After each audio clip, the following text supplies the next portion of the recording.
Well, Disney is back with another live action film. And I know a lot of people have not been big on them, but I'm going to tell you why you should watch this one. Because it probably really isn't about you in the first place. So let's get into my review of the new film, Pinocchio.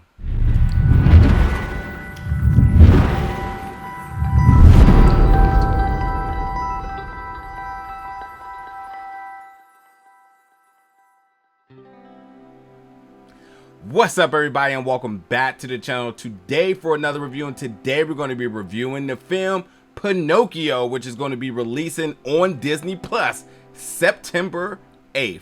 Now, I have been mixed feelings with some of the live action Disney films. I loved Aladdin. I was very big on Cinderella. I love Maleficent. The Lion King, not so much. Aladdin, not so much as well too, but yeah, I think my top ones were definitely Cinderella, Maleficent, and Maleficent, and I mean, I was okay with Aladdin, like kind of 50-50 with that one. But with this one, it's kind of like, oh, I didn't even know this was coming, but Disney Plus Day is soon to be here. D23 Expo is soon to be here. It's a lot of reasons to celebrate Disney with Pinocchio, the live action version. I mean, the cast is, I think, very stellar. But I think the important message here is I don't really think that this film is for my generation. But maybe. I totally think it's for this younger generation because Pinocchio, yes, there's been many iterations of this, many different adaptations of it, but Disney, the original version of this was 1940. And I think it's very important to remember how iconic that this title and this character is. So this feels like a reintroduction of this character in a way that shows you the significance of it. The biggest thing, the absolute biggest thing that you need to take away from this film is something that I think a lot of people forget. And that's the very iconic theme song anytime in any opening sequence for Disney. When You Wish Upon a Star, that's not a song that was made for the opening of every Disney title that you see. That song was actually made for Pinocchio back in 1940. So understanding that every time you hear that song, it points to this iconic character, and I know a lot of people don't remember that. So that's the first thing I think. And I gotta say, Cynthia Erivo, who plays, who not only just plays but kills the Blue Fairy, by the way, in her very limited role, but like her presence really is felt instantly because her vocal presence is there. First of all, the aesthetic of the Blue Fairy looks really cool, but like when she starts to sing, her rendition of it is like amazing. It's angelic, shall I say. But I think that people need to remember that's where, when you hear that opening melody, that's where it points to, Pinocchio. But beyond that, this film, I think, is very much almost a carbon copy of the original film with minor tweaks, but a major difference in the ending. Talking about the cast, Jiminy Cricket, played by Joseph Gordon-Levitt. I love, and I should also mention too, in the same token, Benjamin Evans, who voices Pinocchio. I love how they look. I was very much a fan of the design of the two of them, especially Jiminy Cricket, which is, I think, one of the most underrated characters in all of Disney. I think everyone knows who he is, but I don't think everyone appreciates him for what this character does. I mean, he's the MVP of this entire story. Like, he's the consciousness that really tries to steer Pinocchio in the right direction. But I thought both of their voice performances was good. Joseph really showed range. At times, I didn't even hear Joseph at all. So I thought he did a fantastic job. You have Tom Hanks as Geppetto, who completely transforms. You don't even realize that he's there, to be honest. Like, the iconic, legendary Tom Hanks, you barely recognize him. And then you have Luke Evans, who's one of my favorite actors, as the Coachman, who's out here giving minors beer. I mean, folks, now, like, listen, Pleasure Island, no Pleasure Island, of course he has to do all of the bad temptations and stuff, and there is beer involved here. But if you've never seen Pinocchio, it's truly about Geppetto, who lost a son, who owns a more of an antique shop, but he makes clocks.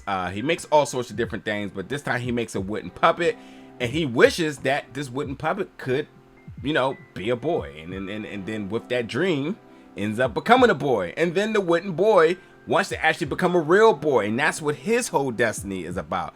Is about him trying to, one, make his father proud and becoming a real boy. But at the same time, too, all the decisions that he makes, I mean, because truly he cannot make a right decision, a right or good decision to save his life. And yet, the bad decisions he makes has magical effects on him. So it's truly about the journey of him proving himself to be brave, honest, truthful, and unselfish. And truly how he feels about himself in heart. I think those are very good, lively messages and goals for anybody to watch. Anybody. Kids, adults, whoever it may be. So, you know, with that, you know, if you know the story, it's pretty much the same. But again, I have to emphasize that the huge cliffhanger at the end of this film is truly different. It's completely different. And it does leave you wondering. It's a cliffhanger, so it makes you wonder potentially what was the next sequence of events after the movie concludes. And it also is a variation, sort of a flipping of roles of what we saw in the original film in 1940, which I think that every time Disney does do a live action version of a film, they always like to add a little bit of tweaking of things, either giving you know, supporting character bigger roles or like flipping sort of different things and whatnot. And this is something that you look forward to. I look forward to in them, and I think you should as well. And watch any of the live action films, but for this one you definitely want to stick around to see like how this film really changed what you once thought to something else. And it does not mess up the integrity of the original film at all. It's actually very intriguing, to be honest. And I think when you think about the morals and the messages of this film, I think it was the right decision of a cliffhanger to use, you know what I mean? But again, I think like the visuals was nice, especially Pleasure Island. I also thought the visuals inside the whale was done really well. It's really well. Tongue twister, also kind of a pun. But overall, I think that people will come into this film looking for reasons to dislike it because people just did not like a lot of the live action versions of the previous film, this one being a hybrid with live action and CGI. But like, I think that by going into this and just appreciating the craft, letting the actors do what they do best, the visuals, it's Disney, you know, the visual are always going to look really well, which again, I thought like the practicals with the CGI, I thought like the fleshing of it looked very good. I mean, it was never to a point where you just really thought that like this couldn't exist, you know. It did not feel like layered, where like you had like the practical stuff in the background and then CGI on top, you know, it like old school Roger Rabbit, should I mention? But like, no, it felt very well blended and done well, as you would expect with Disney. And then with Disney, of course, you got to keep your eyes peeled for all sorts of different cool things. And yes, there's a ton of Easter eggs inside of the clock shop, so keep your eyes peeled for them. But overall, I think the film is about a little over, I think it's about an hour and 40 minutes. It was very much nostalgic. Going back, remembering this character, how important it was to my childhood, the messages that this story has told for years and how that applies to me as an adult. I think that like it's timeless, and I think that it needed a reintroduction because it's been a while since we've seen this film, this property handled correctly by Disney. Again, there's tons of iterations out there. It's like a robot one version, I think there is too. But in the right hands, in the right place, on Disney Plus, look no further. Check out the new Pinocchio, releasing September 8th. Folks, jump in the comments. Let me know your thoughts about this film. And as always, stay tuned for more reviews very soon.